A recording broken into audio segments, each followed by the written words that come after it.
Yo, what is good, YouTube, and welcome back to another JC2K video. In today's video, we're going to be ranking the top 10 best cards in NBA 2K24 MyTEAM, regardless of position, regardless of price, regardless of anything. These are the best cards in my team, and I'm kind of going to be assessing them based on what they look like at their max potential, which doesn't mean 60 Hall of Fame versions of them, because there aren't that many of those cards out there, but there are some people who have a bunch of extra Hall of Fame badges on some of their cards, admittedly because of those Hall of Fame badges that were available to buy. But we're going to talk about these cards as the way they would be with some added gold badges, maybe an extra Hoff here and there, whatever. Regardless, before we hop into the video, if you haven't already, make sure you hit that subscribe button. Help me push towards the 16,000 subscriber mark on the channel. I upload every single day. I'd really appreciate it if y'all would subscribe. Do me a favor, leave me a comment. Let me know who your favorite card that you're using right now in my team is, and let me know what y'all think of my list as well. But without further ado, let's hop right into it. Number 10 spot is going to go to, in my opinion, the second best point guard in the game, which is Penny Hardaway.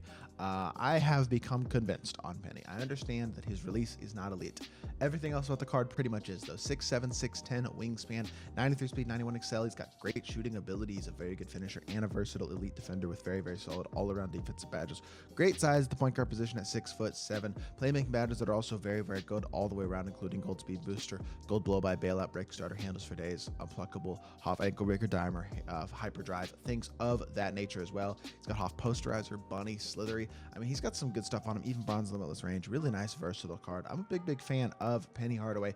Even though I don't love his release, I do think his movement's pretty good as well. At normal leaner's a good leaner, so the only thing he's really missing is a great release, but I can live with the mediocre release, especially at this point in the year. We're still pretty early in the year. You don't need perfection in every specific area, especially at certain positions like PG, where there's less of that. Ron Artest comes in at number 9 for me, one of the best defensive cards in the entire game, and I think he's one of the best shooting guards in the game. 6'7", 6'10", wingspan, elite defender with a great release, pretty decent shot creator. Wouldn't say he's the best shot creator in the world, but he does everything else really, really well. Defends his absolute butt off, Hoff posterizer as well, really smooth, easy release. Playmaking badges are pretty good, including silver speed booster. No unpluckable, but Hoff anchor, challenger, clamps, glove, interceptor, post lockdown. Insane defensive stats, elite slasher as well, like I said, still fast. This card is crazy good, and really it's mainly because he's also got that great release. Rudy Gay base is really, really good as well. So there's a lot to like about Ron Artest, because offensively he's got an elite release and he's a great slasher, and then defensively he's one of, if not the best entire defensive cards in the entire game. I would say he's the best lockdown defender in my team right now. I do think he's that good. I'm a huge fan of Ron Artest, and I honestly wouldn't argue with you if you wanted to put him higher on this list. Really, one of the things that keeps him lower on this list is the fact that he can't get every single badge. Most of the guys left on this list can get every single badge in the game, which is a big deal. 90 speed, 73 shot 3, 4 kg is kind of low, but he's got great speed for a big. He's an elite all-around defender, very, very versatile wing. He is super versatile on the interior and both ends of the court, super duper athletic, great finisher, great defender, elite versatile defender, and then also you can upgrade badges on him, obviously, so you can add things such as a speed booster, a limitless range, and other shooting playmaking badges if you'd like. Upgrade whatever badges you'd like to gold or Hall of Fame. Release is smooth and easy on KG, if not insanely fast, admittedly. At power forward, I think he's a great card, but I honestly do think there are several better cards in the game right now in this KG, despite him being one of the very few pink diamonds in my team, because his release isn't insane and he's also not that great of a shot creator. So at power forward, he's a little limited offensively. At center, I think he's elite, but I also think he's a little undersized at center. I think there's a couple guys who are better than him at the center position. I have Hakeem at number 6. Speaking of pink diamond free cards, we got a few of them on this list. Hakeem also one. I think Hakeem is amazing. I think you could make an argument that a fully badged up Hakeem, super duper soups, is better than David Robinson, is the best center in the game. But for me personally, I think he's the second best center. I really like Hakeem. Some people like Kareem over Hakeem. I'm not one of them. Finishing badges are really, really good on him, though. Defensively, he's also elite, of course. Incredibly versatile wing. He's got very, very good speed. Also cannot handle the ball, but he's got a bigger player build, which is one of the main things that I like about him versus KG, is the fact that he's just a little bit bigger. I feel like that helps him out at the defensive end of the court. He feels fast with the ball in his hands, though. I will say that, surprisingly so, to be honest. And then he shoots the ball quite well. I think his release is better than KG's. Also can get every badge, of course, so you can upgrade things like limitless range and open looks and Claymore and some badges like that. He's got Hoff Claymore, actually, but regardless, you could add up some of those badges on him and make him more complete. Add a bailout if you'd like, things of that nature, more defensive stuff. Whatever the case may be, you could upgrade Hakeem however you'd like. I would definitely add fast twitch to the card. I will say that. As a whole, Hakeem, really, really great card. I think he's slightly better than KG. I mean, these guys are all insane. These are the top 10 cards, and the back half of the top 10 are still absolutely incredible cards. So it's not a bad thing to be a little bit lower on this list. Jimmy at number 6. I guess we go back to back with all of the grindable cards. The Pro Pass version of Jimmy is the better version, simply because he can get every badge upgraded and the other version can't, which is dumb. but it is what it is. 92 speed, 88.5, 3-ball, 90 driving dunk, defensively very, very good. I honestly will say this: Jimmy Butler, Ron Artest, Paul George, and Andre Iguodala are all basically the same card at different levels of effectiveness. Like, I would say it's also in that order of how good they are: Jimmy, Ron Artest, Paul George, then Iggy. But they're all really good, and they're all basically going to give you pretty much the same thing. Jimmy, another elite defender who's athletic, capable shot creator, better shot creator than any of these other guys, to be fair, because of how versatile his playmaking badges are. He's got pretty good SIGs, and he can get every badge upgraded, so you can add an Agent 3, a limitless range. Other shooting badges like blinders to him as well. Upgrade whatever badges you'd like. Make Jimmy elite and make him complete the way that you want. And I think Jimmy's one of the very best cards in the entire game. Really, really great on both ends of the court, and I think he's an absolute dog. Gonna go SGA at the number 5 spot. The thing that's so valuable about SGA is the fact that he's the only point guard in the game that can get every single badge upgrade. He also has one of the best releases of any point guard in the game and some of the best movement of any point guard in the game. So animations help him out a ton, in addition to obviously his ability to get every badge, because you can add limitless range, another shooting badge or two, and a couple of defensive badges like clamps, glove, interceptor, anchor, couple things like that. He's not going to get every single badge because he only has 5 badge slots, and there's like 7 or 8 badges that you'd really like to add to him. But he is statistically, admittedly, not that great. He is the worst card on this list, probably statistically, but the animations on him are so nice, and he is solid enough statistically. MJ dribble style, pro behind the back, SGA release on quick, so he's got a great release, great dribble style, and a great behind the back, which is a huge plus to start off with on a card. And I just think he's just so good all the way around. He's still the best point guard in the game, in my opinion, and I think pretty much in everyone else's opinion too.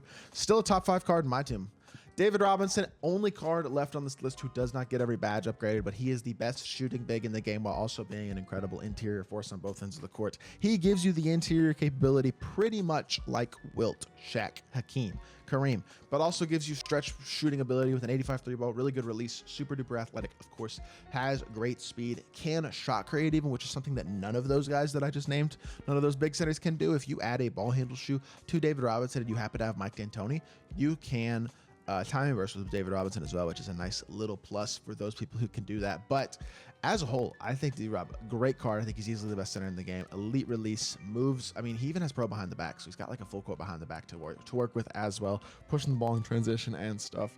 And with a higher ball handle rating, he's not going to get stripped as easily either, which is really, really nice for a big. Overall, really, really good card who I think just gives you some things at the big man spot that nobody else really does, which is why he's so high up on this list. I will say there is one guy at the big man spot who can kind of give you what David Robinson can give you, and it's Giannis. You could make the argument for sure that David Robinson is better than Giannis at the center position. I think it's debatable, but I personally think Giannis is still one of the very best cards they've dropped all year. And yes, I think he's better than Hakeem. I think he's better than KG. And I do think, honestly, as a whole, he's better than D-Rob, even though I might recommend using D-Rob over Giannis at center. And it's quite simply because Giannis is still a true 7-footer, but he's got an unbelievable speed, and he can still shoot the ball pretty well, especially without a shooting badge. Get every badge upgraded on him, so you can add a limitless range of catch and shoot and open looks, claymore, things of that nature. Upgrade his playmaking badges as well a little bit, give him handles for days, bailout, quick first step, which is probably what I do. I'd add those 3 badges and then a couple of shooting badges. Defensively, he's already incredible. Upgrade some of his badges, and you're looking at a guy who can shot create at a very high level, even though his SIGs aren't insane. But he's very fast, going to be able to get those time bursts towards the rim, slash at insanely high level, one of the glitchiest cards in the game, elite defender, and he can stretch the floor. Still think Giannis is one of the very best cards in the entire game, and I know he's been out for a while, but he's still, I do believe, a top 3 card in my team, despite the fact that he's been out for a month and a half now. LeBron is kind of in that same boat. He's just so physically good all the way around statistically. Such a good slasher, such a good player build, so complete as an overall card even this early. And maybe it's because all the extra Hall of Fame badges that these guys have for some people or can get, and the fact that they're all a lot more badged up, I feel like, than some of the newer pink diamonds. But these dudes are just tanks. They're so good. They're so complete. Giannis and LeBron are like 2 of the very best cards in the entire game. I feel like they're so complete statistically. Can kind of do everything on the court at a very high level. Elite shot creators as well. And I do believe they're the 2 best cards, the 2 best lock-ins that we've gotten this year so far, I should say. Besides, admittedly, Kobe Bean Bryant. Best card in the game right now. Kobe is not available yet, though. For the vast majority of the community, will not have this card for over another week until December 22nd when he is available to be locked in. But when you look at this card, even as a base card, 16 Hall of Fame badges. You got Acrobat, Posterizer, Precision Dunker, Whistle, Agent 3, Blinders, Catch and Shoot, Deadeye, Free Points, Limitless Range, Midi Magician, Blow-By, Speed Booster, Clamps, Glove, Right Stick Ripper. Almost every single of the most important Hall of Fame badges in the game are on this card already. Badges that you would probably want to add to him that he doesn't already come with would be Brick Wall, and unfortunately you can't add a movable enforcer because it's one of the event drop badges that isn't available to be pulled. But outside of that, I mean, he's not missing anything. He's insanely fast. He's an insanely elite shooter. He's an insanely elite slasher, and he's an incredibly good, versatile defender as well. He is the most complete statistical card in the game right now, having one of the fastest releases in the game as well, and some very good shot creation animations, a good leaner, all that type of stuff. Kobe's animations are very, very good. They're top-tier animations, top-tier stats, top-tier badges. He is a top-tier card in all of NBA 2K24 MyTEAM, without a doubt. The only problem with this Kobe is, there's two. Number one, he's crazy expensive. I mean, this card is going to wind up costing almost 3 million MT to lock in. Admittedly, with VC, he's a lot cheaper if you buy the sets with VC, but that's what 2K is trying to get you to do, is spend money on VC. It's just predatory marketing, honestly, and predatory concepts, the way they're running their business by 2K, to be completely honest. But it is what it is. He's too expensive. That's the first thing. I'm not getting him because he's too expensive. So that's the first thing. Number two, the gameplay still sucks. So, like, as great of a card as Kobe is, it doesn't fix the fact that the gameplay is annoying. So, again, is it worth spending that much money on the card? It's for you to decide, not me. But for me personally, I'm not locking him in, and I made a whole video on why that is. So y'all can go check that out if you want. Regardless, these are, in my opinion, the top 10 best cards in my team right now, and I think it's in this order. But let me know what y'all think of my opinion and of my list in the comment section down below. And if you did enjoy the video, make sure you hit that like button, leave a comment, and subscribe. I'll be back with more 2K content very, very soon, and I appreciate y'all. Peace.